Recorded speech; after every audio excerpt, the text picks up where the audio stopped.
right. Hey, everybody. Welcome to BABF Short Cuts. My name is Dora, and I am the Deputy Director of Programs here at the Bay Area Book Festival.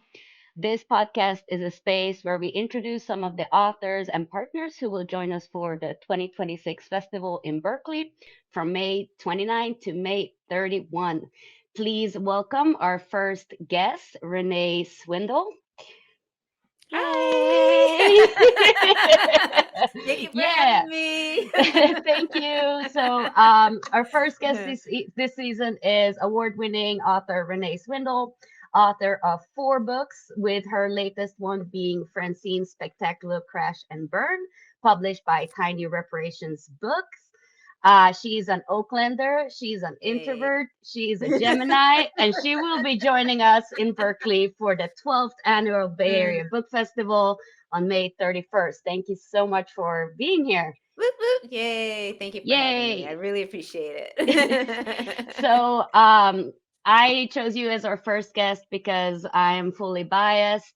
This is a beautifully written, Aw. funny, heartwarming fictional account, and it's Aw. centered on Francine Stevenson, who we meet right at the sudden death of her mom. And like I must tell you, I fell in love with this book. Aw. So apart from being a beautiful account of Francine's unlikely friendship formed with a neurodivergent 10-year-old kid, it has a spectacular accounts of dubious drug use, funny stories of queer dating in Oakland, buckets of like real grief, Mm. vows about the foster system, and is actually an acutely adept observation about the sweet allure of toxic relationships. Oh, So wow. thank What you. a Thanks for that great description. I need to take you on the road. That was perfect. Listen, I'm ready and available. But for those that haven't had a chance to pick this up yet, can you give our audience a short account of the plot in this book? Yeah, like you were saying, Dora, it's not a spoiler to say that Francine's mom dies at the beginning of the book. And her mom, and Francine is in her early 20s or mid 20s, and her mom was an agoraphobic. So she stayed in the house all the time. But she was also a YouTube star. She was very much into astrology, and she had crystals all over the house. And their house was very strange. They even had a disco ball in the living room. So her Francine's dad died when she was 9. So when her mom dies, she doesn't know what to do because she basically took care of her mom for her entire life. So she's at a loss, and she's in such deep grieving that she decides to take one of her mom's prescription pills. And I use air quotes because her mom was getting these pills off the internet. So when Francine takes a pill, she just gets extremely high, and she starts hearing this little kid's voice at a certain point. And it turns out that she's not dreaming, but this is an actual kid. And the kid, as you said, is neurodivergent, and he's in foster care. And he starts hanging around with Francine, and they form a bond. But it turns out that he is the foster son of Francine's high school crush. Mm-hmm. And this crush is also married. So Mm-hmm. let the mess begin. Yes. Yeah, and it's a spectacular mess. So the book kind of, has all these avenues, but it also centers around this bond that you say is formed between Davy and Francine, and we kind of get to experience how they both bloom and grow as a result of having met each other in this way. Could you talk to us how you were inspired to write about this sort of found family bond situation? It's just a scene came to me early on. I was starting this new book, and I just had a scene of this kid in a car with this older woman. They weren't related, and he wanted to get inside Pixar. I live near Pixar, and I was walking my dogs by Pixar every morning. And so I'm sure that's where that came from. But I didn't know who the kid was and why this woman was hanging out with this kid. And at the beginning, she was also stalking this person. That totally left. But um, I was just playing around with this idea. And then I was like, well, who is this woman and why is she hanging around with this kid? And then I thought, well, let me just figure out who her mother is or who her family is, background story.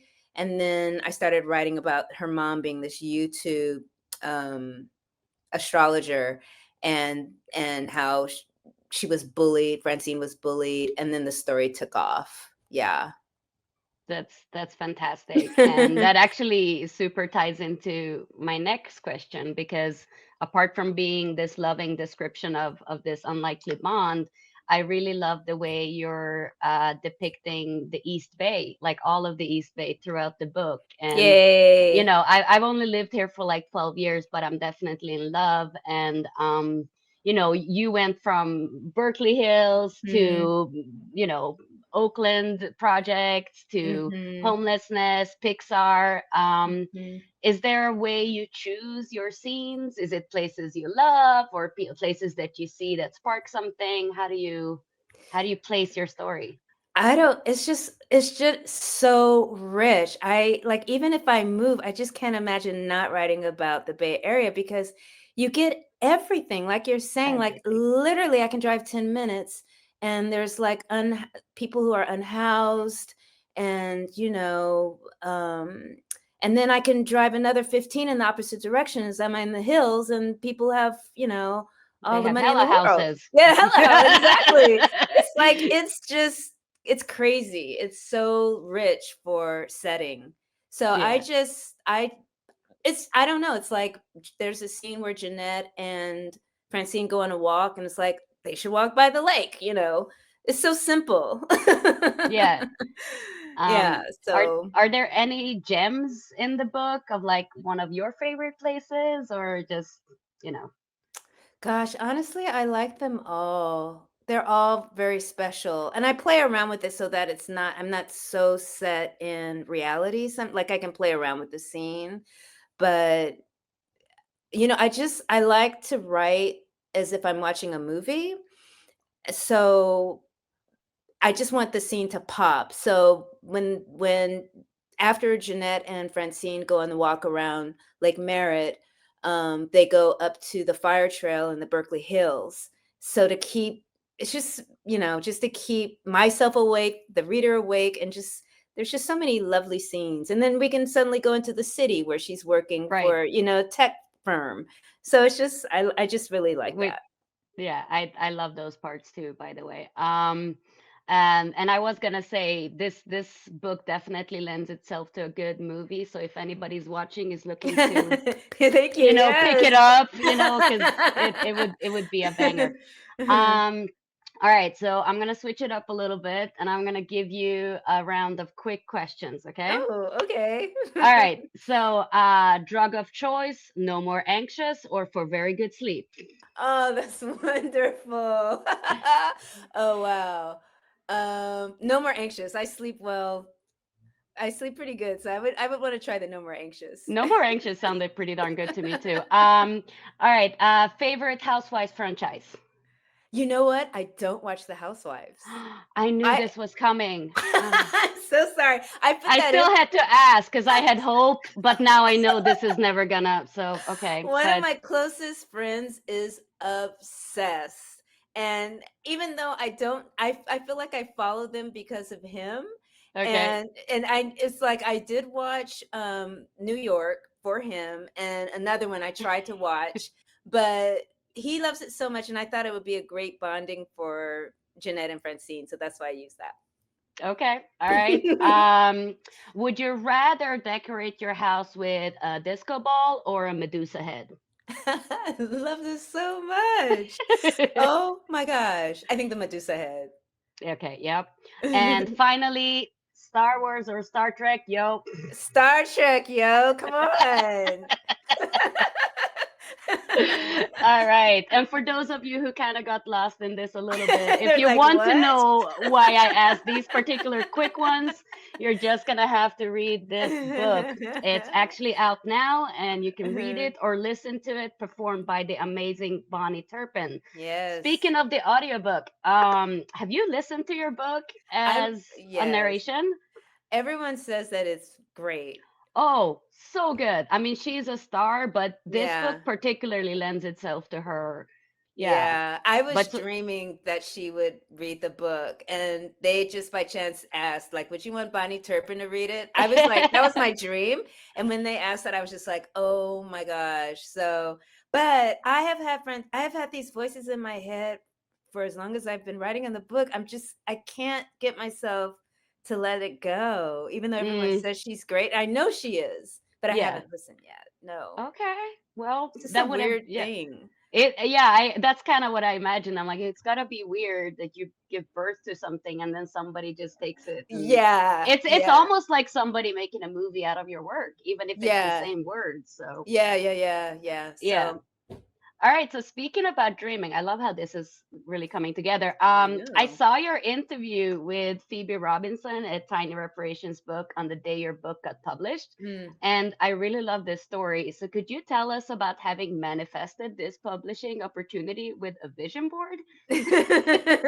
Yeah, it's just like I manifested Bonnie Turpin. Mm-hmm. I have been teaching, and I would wake up really early so that I could write before I went off to teach. And it was like I wanted it to be published because I was just like a paragraph a day.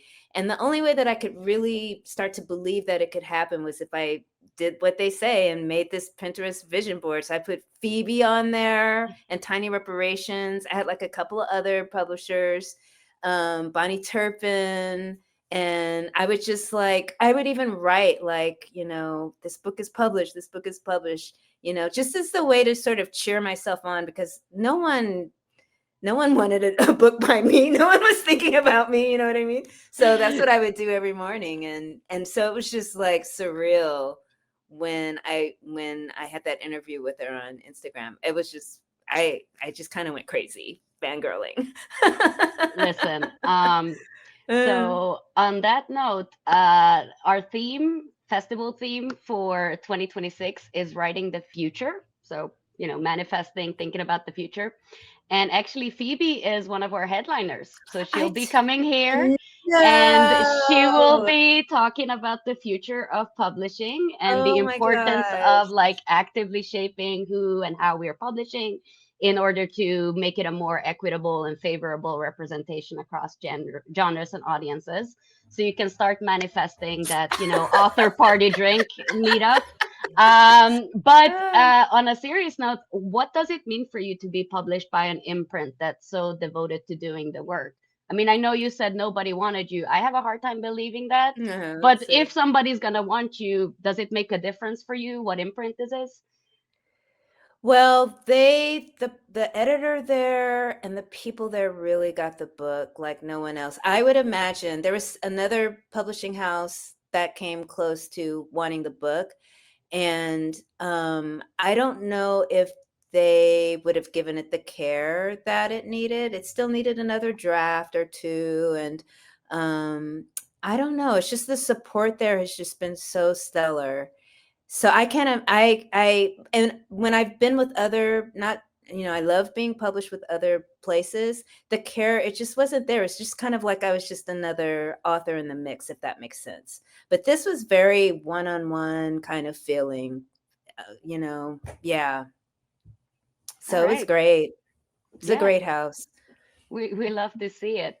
Okay, and this is actually my last question, and that is, what are you working on right now? What are you manifesting next into the Uh, world? well, let's manifest that movie deal for Francine, right? Let's do Yes, it. yes, thank Yes. you. Yes.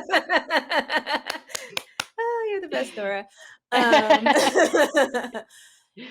I'm working on a loosely updated queer of color of Berkeley and Oakland, East Bay, new version of Jane Eyre. with Okay. with comedic elements, of course, because I always write with humor.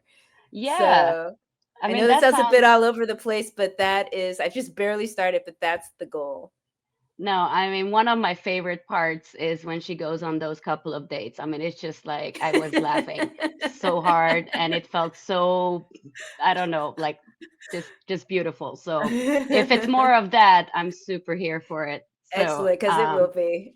yay. All right, everybody. Well, until we get that book, you should grab your copy of Francine's Spectacular Crash and Burn, and you should mark your calendars for May 29 to 31. and come join us at the 2026 festival in downtown Berkeley. You'll be able to see Renee on the 31st.